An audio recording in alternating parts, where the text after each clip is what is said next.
거래 가뭄이 일어날 수밖에 없는 이유는 내가 산 가격이 최고가가 될 가능성이 높잖아요. 그럼 10명 중에 1명 내지 2명 정도만 거래가 되는 거고 8명은 거래가 안 되는 거잖아요. 그러면은 거래 가뭄이잖아요. 2007년도부터 이제 투자를 시작하셨다면 거의 15년간 투자를 진행하셨습니다. 그러면 2008년 금융위기도 이제 경험을 하셨을 텐데 네네네. 그때 비추어 보아서 지금의 부동산 시장 어떤 시기인 것 같으세요?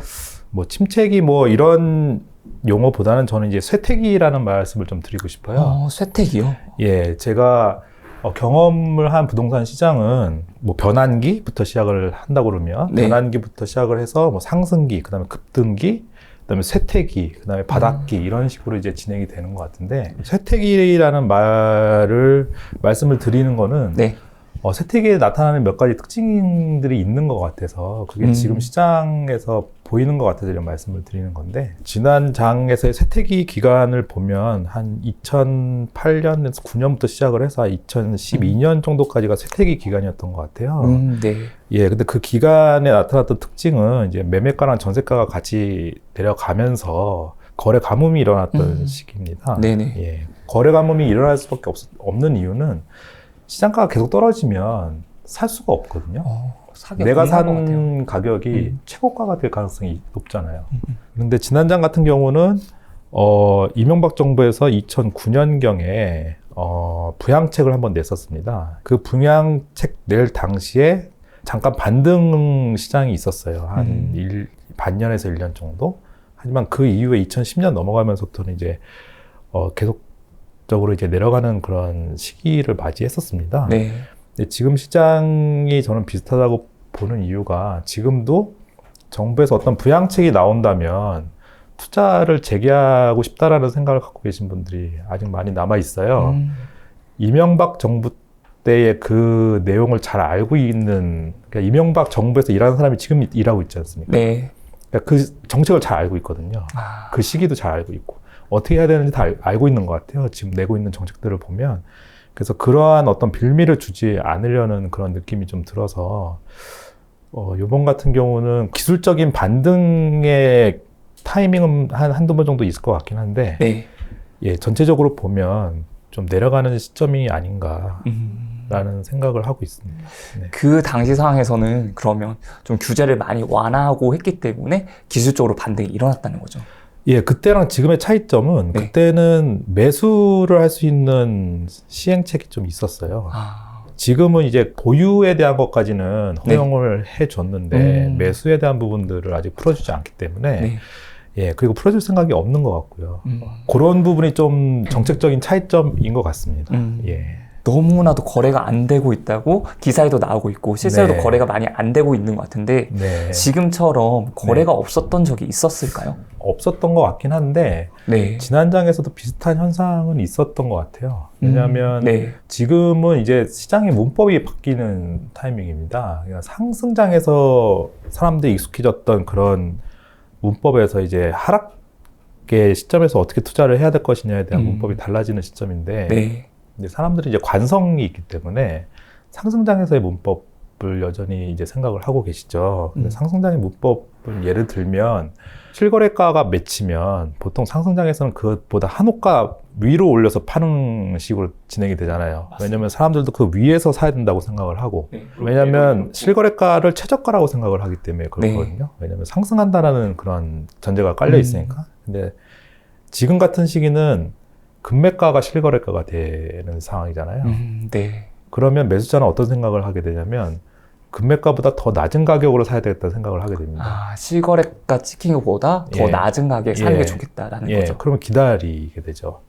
반면에 그러니까 매수자는 이제 시장의 문법을 그런 식으로 해석을 하고 있는데 매도자는 아직 그거에 적응을 못 하고 있는 거죠. 그러니까 실거래가 찍힌 것보다 한 호가 올려서 다 내놓거나 두 호가 올려서 내놓거나 아니면은 자기가 원하는 가격에 올려놓기 때문에 서로 매칭이 안 되는 상황인 것 같습니다. 서로 기대치가 너무 달라지는 거죠. 근데 급한 사람, 내가 팔아야 되는 사람들은 실제로 가격이 내려서라도 팔아야 되는 거잖아요. 그러다 보니까 그렇죠. 수도권에서도 네. 30% 이상 급감한 가격으로 실제로 거래가 되는 경우들이 있더라고요. 그렇죠. 근데 예를 들어서 10명 중에 9명은 그렇게 최고가를 높여서 자기가 원하는 가격 올 때까지 버틴다고 치더라도 한두 명은 급한 사람이 있으니까 네. 그런 사람들이 이제 시세를 만들어가는 그러니까 상승장에서도 한두 명이 시세를 만들듯이 하락장에서도 한두 명이 시세를 만드는 것 같은데 그 시세의 방향이 네. 상승장에서는 더 올려서 받는 한두 명이 시세를 만들지만 하락장에서는 더 낮춰서 파는 한두 명이 시세를 만드는 상황이거든요. 그럼 10명 중에 1명 내지 2명 정도만 거래가 되는 거고 8명은 거래가 안 되는 거잖아요. 맞습니다. 그러면은 거래 가뭄이잖아요. 그럼 실제로 이제 2019년 거의 3년 정도 전이죠. 이때도 잠시 수폭 내렸다가 다시 또 급하게 반등했던 그 일이 있습니다. 그래서 지금도 혹시 일시적으로 좋지 않은 게 아닐까라고 생각하시는 분들도 있는 것 같거든요. 2009년하고는 조금 조건들이 조금 다른 것 같습니다. 2009년 같은 경우는 일단 글로벌적으로도 계속 상승하는 그런 시기였고 금리적인 차이가 좀 있었던 것 같고요. 하지만 지금은 대외 환경이 좀 많이 달라지기도 했고 그리고 결정적으로 2019년에는 입주장이 그렇게 많지는 않았던 걸로 제가 기억을 하는데 지금은 입주장이 굉장히 많아졌습니다. 그 이유가 문재인 정부 5년 기간 동안에 분양이 엄청 많이 이루어졌어요. 왜냐면 상승장에서 건설사들은 분양을 해야 되잖아요. 그쵸. 대목이니까. 근데 그 분양된 물건들이 이제 하나둘씩 이제 밀려오기 시작하는 거거든요.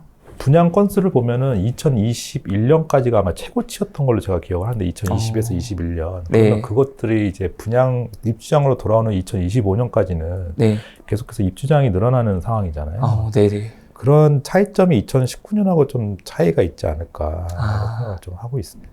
조금 다른 시장이고 앞으로도 입주가 되는 물량들이 많다 보니까. 근데 공급 앞에 장사가 없기 때문에 지금 사실 힘들어하고 있는 대표적인 지역들의 공통된 문제점은 입주잖아요. 뭐 대구도 그렇고 뭐 대전도 그렇고 인천도 그렇고 뭐 다 입주에 문제가 있는 거고 이 공급량에 문제가 없는 지역까지도 그 심리적인 부분 때문에 영향을 지금 받고 있는 거기 때문에 그 부동산은 일종의 심리가 굉장히 중요하잖아요.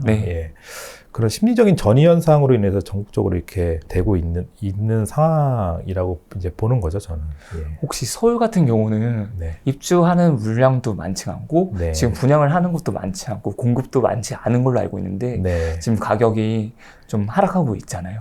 이런 부분에서는 그 하락이 좀 일시적일 수 있다고 봐야 되는 게 맞을까요? 회복 속도의 차이가 좀 생길 거라고는 보고 있습니다. 아무래도 절대적인 공급량이 많고 수요가 부족한 데는 이제 좀 회복이 더디겠지만 그렇지 않은 곳은 회복 속도가 빠를 거라는 생각이 드는데 지난장 서울 같은 경우도 다른 데에 비해서는 회복 속도가 빨랐던 걸로 제가 기억을 하거든요. 지금 상황을 보면 급락하는 곳이 좀 있잖아요. 그럼 많이 오를수록 또 그만큼 짧은 시간 동안 많이 떨어지는 현상을 좀 보이고 있는 것 같아요. 산이 높으면 골이 깊긴 한데 과도하게 낙폭한 데인 경우에는 또 반등 시점에서 또 좀 기간이 짧아질 수도 있지 않을까. 어쨌거나 이제 바닥을 다지는 시기는 좀 있어야 된다고 봅니다. 그러면 임대차 입법 때문에 8월 달부터 전세 대란이 일어날 걸로 예상했는데 실제로 일어나지 않았습니다. 혹시 전세 시장은 좀 어떻게 보고 계신가요? 이제 전세 대란이 일어나지 않았던 이유는 이제 복합적인 것 같은데요. 첫 번째로는 이제 전세로 나올 수요들이 이제 월세나 아니면은 이제 전세 만료된 분들이 그대로 눌러앉는 경우들이 좀 생겼던 것 같아요. 근데 이 현상을 제가 2013년, 14년에도 비슷하게 이제 경험을 했던 건데, 그때는 이제 임대차 3법이 없었기 때문에 이제 전세가가, 더블 전세가가 생기는 시절은 아니었지만, 지금처럼 전세가가 양분화된 건 양분화된 건 아니었지만, 전세가가 급하게 오르긴 했었어요, 그때도. 그때 많은 사람들이 이제 선택을 했던 게 반전세였거든요. 왜냐면 오른 전세가를 낼 수가 없기 때문에 그만큼을 이제 월세로 돌리고 그냥 눌러 사는 식으로 그렇게 진행을 했습니다. 오른 전세금을 월세로 바꾼 거네요. 그거 같은 경우는 이제 새 전세를 가는 게 아니라 있던 전세에서 그렇게 집주인하고 이제 협상을 해가지고 하는 경우들이 많기 때문에 지금도 그런 케이스들이 좀 보이지 않았나라는 생각이 들고요. 그래서 나가야 될 수요들이 그대로 머무는 경우들이 좀 많이 있는 반면에 집주인들 같은 경우는 매매로 내놓으려고 했던 사람들이 매매 시장이 안 되니까 이거를 이제 매매가 안 되면 이제 자금을 회수를 해야 되잖아요. 아, 네. 그동안은 이제 임대차 3법 때문에 공실을 만들어 놓고 매도를 하려는 사람들이 많이 있었습니다. 근데 지금은 공실 매도가 안 되는 상황이니까 자금을 회수를 해야 되잖아요. 그런 상황에서 전세로 이제 매물을 전환하시는 분들이 좀 늘어나는 것 같아요. 매도가 안 되니까 그냥 전세로 네. 자금 회수를 하는 거겠네요. 네. 그러면서 이제 전세가 없던 곳에서 전세 공급이 늘어나는 거죠. 예. 근데 수요는 이미 있던 전세에 머물러 있고 전세의 절대적인 공급량은 늘어나면서 전세의 어떤 수급이 공급이 좀 많아지는 상황으로 되지 않았나. 예. 그래서 8월 전세 대란이 생기지 않았다라고 저는 한 5월 정도부터 그렇게 말씀을 드렸습니다. 예. 이제 전세자가 전세 대신에 월세를 사는 이유는 이제 월세 금리보다 전세 금리가 높기 때문, 전세 대출 금리가 높기 때문인데 월세는 이제 오르는데 한계가 있거든요. 네. 예. 그러다 보면 이제 그 전세 금리가 이제 월세 금리보다 낮아지는 시점이 이제 올 것이고, 네. 이제 매매 시장이 점점 악화가 될수록 무주택자들이나 이런 분들은 이제 매매 대신 전세로 가게 되거든요. 아, 그렇죠. 매매를 할 생각을 잘 못하게 되는 거죠. 지금도 이제 매매를 할 생각을 잘 못하시잖아요. 네.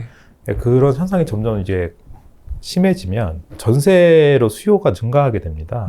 예, 그러면 이제 전세 공급이 적은 쪽부터 이제 전세가가 반등할 수가 있는 상황이 되겠죠. 아, 네네. 예, 근데 그 시점이 이제 언제라고는 제가 말씀을 드리진 못하겠지만, 뭐 올해는 아닌 것 같고요.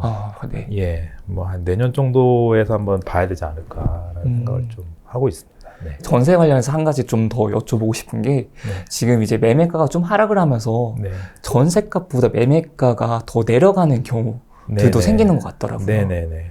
그럼 이때 전세금 자체를 돌려받지 못하시는 분들도 생길 수 있을 것 같은데 대처할 수 있는 방법이 있을까요? 보증보험들을 좀 들어 놓으셨던 분들은 괜찮으실 것 같고요. 예, 그 전세 이제 안 돌려준 지 한 3개월에서 6개월 정도 지난 보증보험에서 이제 대납을 해주니까, 그러고 나서 보증보험에서 이제 처리를 하잖아요. 근데 보증보험에 가입을 안 하신 분들 같은 경우는 이제 스스로 이제 좀 준비를 하셔야 되는데, 주택 임차권 이제 등기 명령이라는 게 있습니다. 예.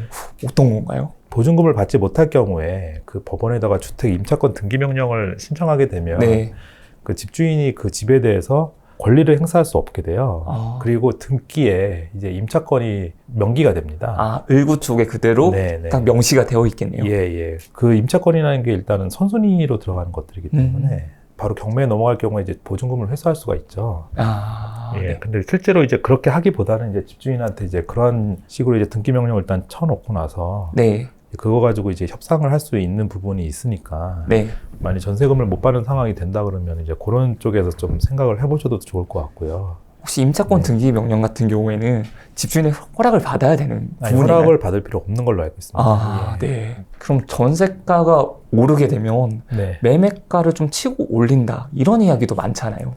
혹시 이런 현상이 다시 또 생길 수 있을까요? 뭐 언젠가는 생기겠지만 지금 매매 전세 갭 비율로 보면 뭐 일부 뭐 투자자들이 들어가는 뭐 공시가 1억 이런 틈새 시장을 제외하고 이제 메인 시장에서는 지금 전세 매매가 갭이 한 60%, 뭐 50%에서 60%, 뭐 세종 같은 심한 데는 한 50% 미만 뭐 이런 상황이거든요. 전세가가 반등을 한다고 해서 이게 매매가를 바로 밀어낼 수는 없지 않겠습니까? 최소한 70에서 80%까지는 올라가줘야 되는데 그렇게 올라가는 그 과정, 그 기간이 아마 바닥을 다지는 시기가 되지 않을까라는 생각을 하고 있습니다. 집을 사는 사람의 심리를 잘 생각을 해보시면 지금 전세가가 반등한다는 건 예를 들어서 50%부터 반등을 해서 70%까지 반등하면 20% 구간까지 계속 오른다는 얘기잖아요. 그러면은 어떤 현상이 일어나겠습니까? 전세 대란이라는 느낌이 나겠죠. 그렇게 되면 이제 그 전세를 사셨던 분들이 이제 매매가랑 별 차이가 나지 않거나 자기의 전세금으로 다른 지역에 집을 살 수 있는 상황이 된다고 판단이 되면 조금씩 이제 수요가 또 이동을 해 가겠죠. 예, 그리고 그 시점이 되면 대출 시장도 좀 많이 완화가 될 거고요. 왜냐하면 매매 시장이 워낙 안 좋아질 거기 때문에. 예, 그러면 이제 살 수 있는 여건이 생길 수 있다라고 봅니다. 지금은 살 수 있는 여건이 안 되잖아요. 예, 뭐 DSR 문제도 있고. 대출 규제가 있고. 대출 규제도 있고, 뭐, 그러니까 무주택자라고 하더라도 살 수 있는 여건이 이제 녹록지가 않은 상황인데, 여건이 만들어져야지 이제 움직이게 되잖아요. 그런 것들이 이제 다 조건들이 다 맞아 떨어지는 시기가 이제 와야 되겠죠. 과거에는 어느 정도 시점이 됐을 때 규제 같은 게 좀 많이 풀렸을까요? 2014년부터 16년 사이가 딱 그 시점이었던 것 같습니다. 예. 네. 그때 고정금리로 1%대가 나왔었으니까요. 그 정책금리로 해가지고 고정금리가 1%에서 2%대인가 하여튼 나왔던 것 같고, 그리고 그때 이제 뭐 여러분들 다 잘 아시겠지만 최경환 부총리가 빚내서 집사라고 했잖아요. 네. 누군가는 이제 빚내서 집사라는 얘기를 이제 해야 되겠죠. 이게 경기적으로 문제가 생길 수 있으니까. 예. 뭐 그런 시점이 이제 와야 되지 않을까요? 근데 그러면 지금보다 더 심리가 더 안 좋아지고 거래가 더 줄어들어야 된다는 걸까요? 제가 국토부 장관의 인터뷰를 보고 약간 섬찟한 느낌을 받았던 것이 지금보다 더 내려가야 된다는 얘기를 하셨잖아요. 네. 바닥을 뭔가 안정권, 하향 안정권이라는 얘기를 했거든요.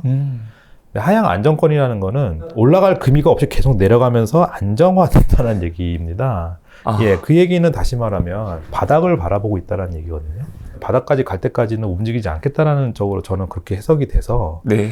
예, 아직까지 지금 정부의 인식은 바닥이 아니다라는 인식을 하고 있는 게 아닌가라는 생각을 합니다.